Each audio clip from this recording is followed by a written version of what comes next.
जय श्री कृष्ण। कुछ व्यवधान हो गया था, पार्ट 3 में चलते हैं। पांडवों के निरंकार की पूजा होने लगी। कई लाखों की पूजा, 9 लाख की पूजा है। 9 लाख कंठा करते उसमें 7 भाई हितवा ने नाचना था, अम्बा नाच रही थी वहां पे, भगवती और निरंकार की पूजा थी। तो 9 लाख से ऊपर की पूजा का खर्चा था उसमें, उस टाइम का था, आज का नहीं। अब वो दासी बोली कि कैसे मैं भी ऐसी पूजा कर सकूं, तो उनके अन्न से जो एक एक मुट्ठी अन्न वो चुराते चले गए। 12 मुट्ठी हमने घर में रख लिए कि मैं भी ऐसी पूजा कराऊंगी। और पांडवों ने निरंकार की पूजा कराई। उसमें अम्बा नाची, हितवा नाचे, 7 भाई निरंकार नाचे और सारी बहनों को बुलाया गया। कौरवी यानी विशाखा को बुलाया गया, उसको प्रसन्न किया गया और सारे बहनों को प्रसन्न करके निरंकार प्रसन्न हो गए।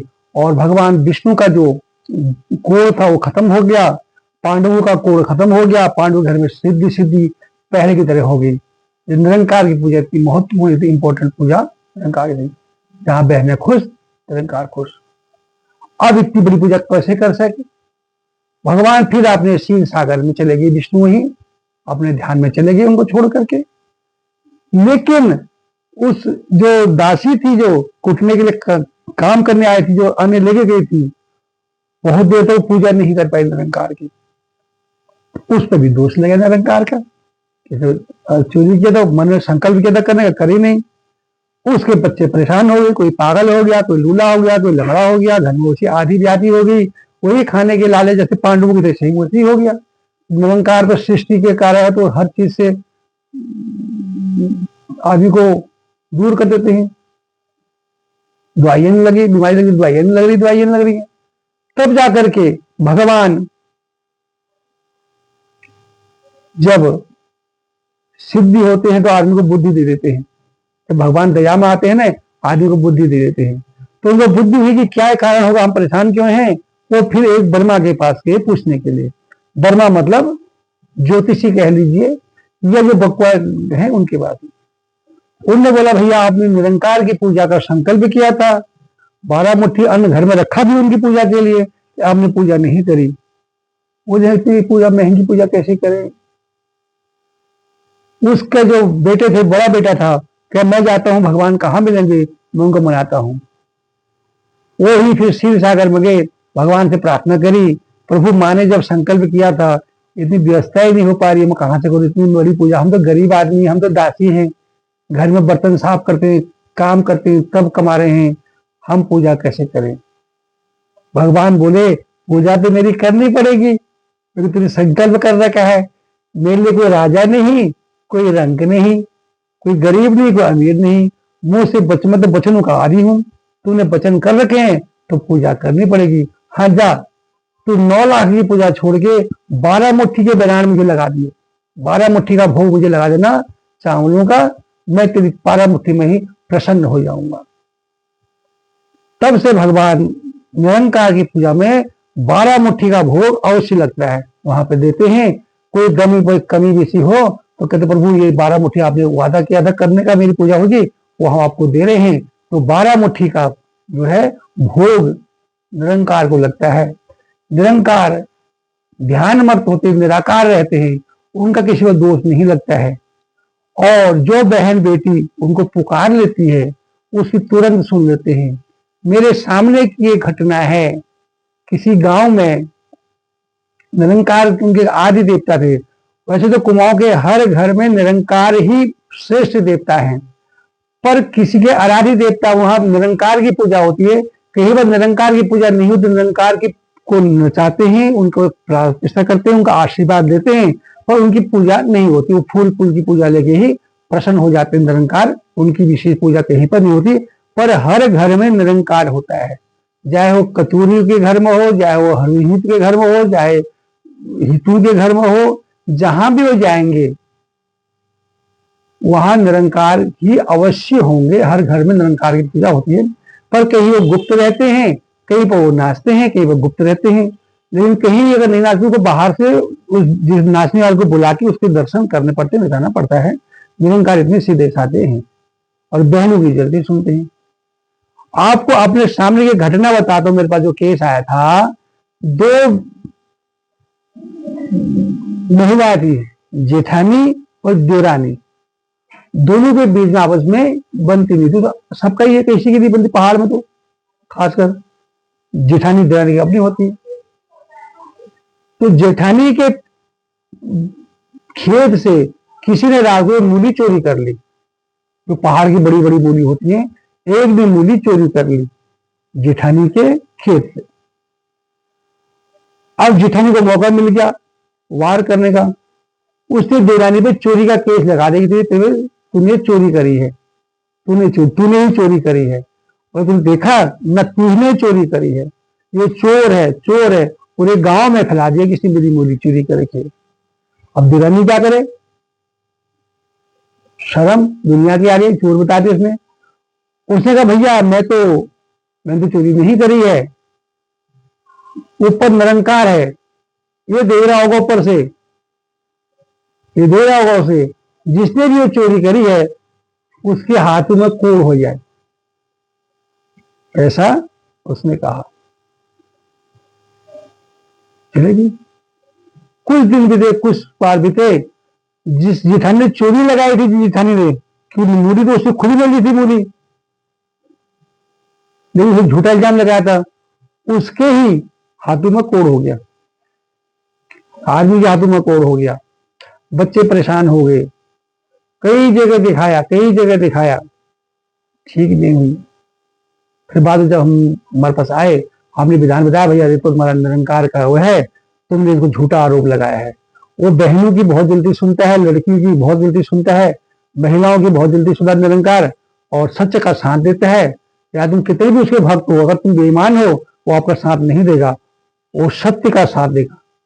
आप निरंकार को अगर नहीं भी मानते उसको, और आप सत्य हो तो निरंकार आपका साथ देगा, सत्य का साथ देता है।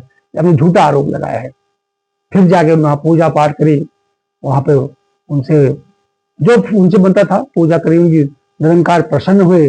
वो औरत ने भगवान से प्रार्थना करी कि तुमने मेरी बात सुनी है तो अब इनका दुख दूर कर दो। भगवान निरंकार ने तब उनका दुख दूर कर दिया। ये है भगवान की पूजा। दूसरा, भगवान निरंकार की पूजा में सबसे बड़ा महत्व है पाया का, जिसे कहते कदम का पेड़, पाया। कहते पाया नागलोक से आया है, भगवान विष्णु लाए थे उसको नागलोक से। तो जब निरंकार की पूजा होती है, लास्ट में सबसे पहले कहते पया तोड़े जाओ, पया। तो जब पया तोड़े जाते हैं तो वहां भी विधान है कि जब तक एक गरुड़ उस पेड़ पर ना आ जाए, पेड़ पर घूमेगा, पेड़ पर ना आ जाए, तब तक उसको पया को नहीं तोड़ते हैं।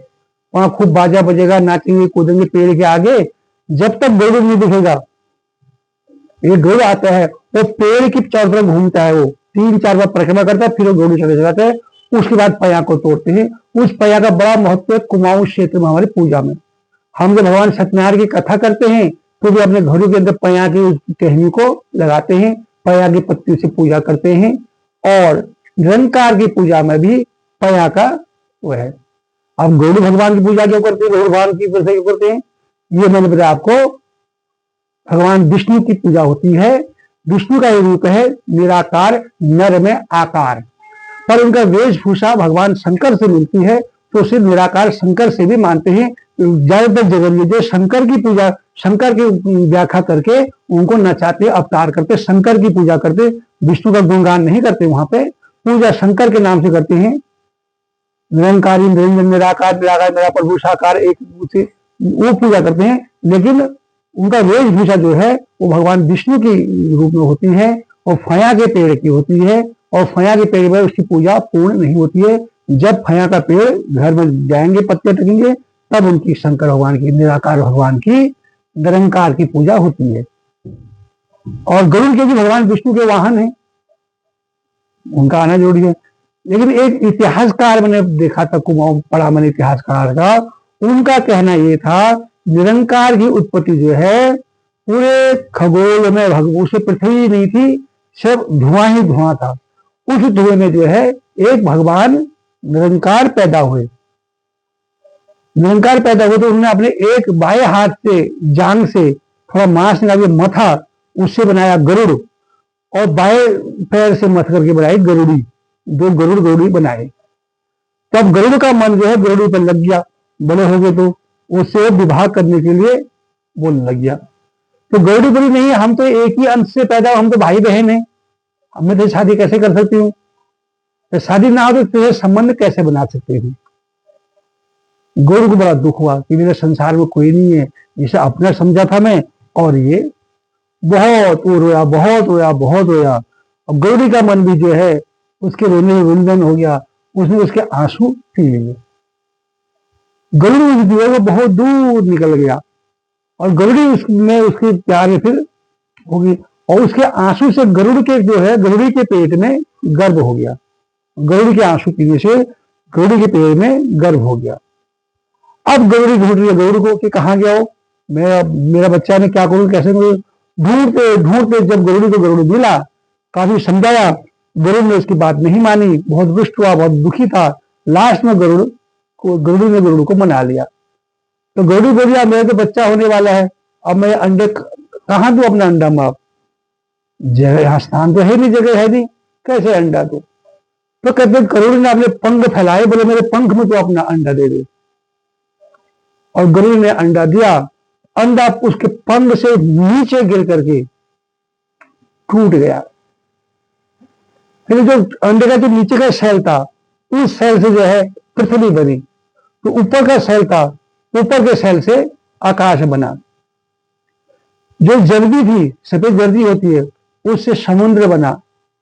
और जो पीला पीला भाव होता है, उससे पृथ्वी बनी। उसे बृहस्पति जल थल आदि निर्माण हुए। इसलिए भी कहते हैं जब निरंकार की पूजा होती है तो पहले गरुड़ भगवान जब वहां आते हैं तब वो पया तोड़ा जाता है, तब पया की पूजा की जाती है। और इसके अनेक सोर्स और भी, भगवान के अनेक रास्ते और भी हैं। जगरिया जहां से पकड़ लेता वहां से लगा देता, पर जो मैंने आपको पहले बताया ये हमने पौराणिक जगरी सुना, आजकल की जगरी नहीं लगाते, ये कहानी लगाते। भगवान की उत्पत्ति कैसे हुई मुझे ऐसे ही बोलती, जैसे बता रही ये हुआ, ये है, भगवान शंकर का अवतार है, ये है, अहंकार है, अहंकार है। लेकिन शंकर का परिवार जो है, शंकर निरंकार का परिवार निरंकार है। उनकी बहन अंबा है, अंबा के बेटे जो हैं 5 भाई, 7 भाई हित, तो उनके भांजे हैं, इनकी पूजा होती है। भगवान निरंकार भगवान बहनों की पूजा से प्रसन्न होते हैं। अगर इस पूजा बहनें प्रसन्न हो गई तो पूजा सफल होगी, और बहन के मन में क्लेश होगा तो भगवान की निरंकार की पूजा नहीं होती है। ये मैंने आपको आज निरंकार के बारे में बताया है।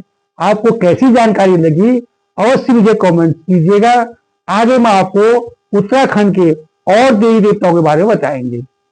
हाँ, इनकी उत्तराखंड में हमारी बैठी पूजा जो मैंने बताया था आपको, मूर्ति पूजा नहीं होती है। हमारे पहाड़ की ही उत्तराखंड, हमारा वैदिक पूजा, हिंदू धर्म में वैदिक पूजा में मूर्ति पूजा नहीं होती। मूर्ति पूजा का ध्यान बहुत बाद में आया। निरंकार की पूजा भी जो है गैसी होती, पत्थर, जो पत्थर किसी काम का नहीं आता, उसे ना तो मकान बनता है, ना मंदिर बनता है, ना खेती में रखता है। वो पत्थर किसी काम का नहीं होता, वो उसको एक से दैत्य का रूप माना जाता है। उस पत्थर को, उस पर भगवान निरंकार की स्थापना करते हैं कि इस पत्थर, हम हर देवी देवता का उसी पत्थर में स्थापना करते हैं, उनको भगवान का प्रतीक मान के, क्योंकि जो किसी का नहीं वो सबका है। भगवान जिसको दुनिया ठुरा देती है, भगवान उसको अपने आगोश में अपने गले लगा देते हैं। इसी तरह से उन पत्थर की पूजा की जाती है, जिसे मूर्ति पूजा नहीं होती है। हाँ, अब जब सनातन का धर्म प्रचार हो गया, लोग आगे बढ़ गए, तो अब लोगों ने मूर्ति पूजा शुरू किया। कई देवताओं ने भगवती की मूर्ति स्थापना कर देते हैं, फलान देवता की मूर्ति स्थापना, भूमि की मूर्ति स्थापना करते हैं, भैरव की मूर्ति स्थापना करते हैं, जबकि हमारे से मूर्ति स्थापना का कोई विधान नहीं है। आपको मेरी जानकारी कैसी लगी अवश्य बताइएगा, उसको सुनिए, सब्सक्राइब कीजिए। मैं आपको आगे पहाड़ के बारे में और देवताओं के बारे में एक एक करके आपको बताऊंगा। आगे अगला सीरीज होगा पहाड़ के देवी देवताओं के ऊपर होगा। आज मैंने आपको प्रथम प्रधान देवता निरंकार के बारे में बताया है। शेष कल आपका दिन शुभ हो, मंगलमय हो। जय श्री कृष्णा, जय गोविंद, जय गोपाल।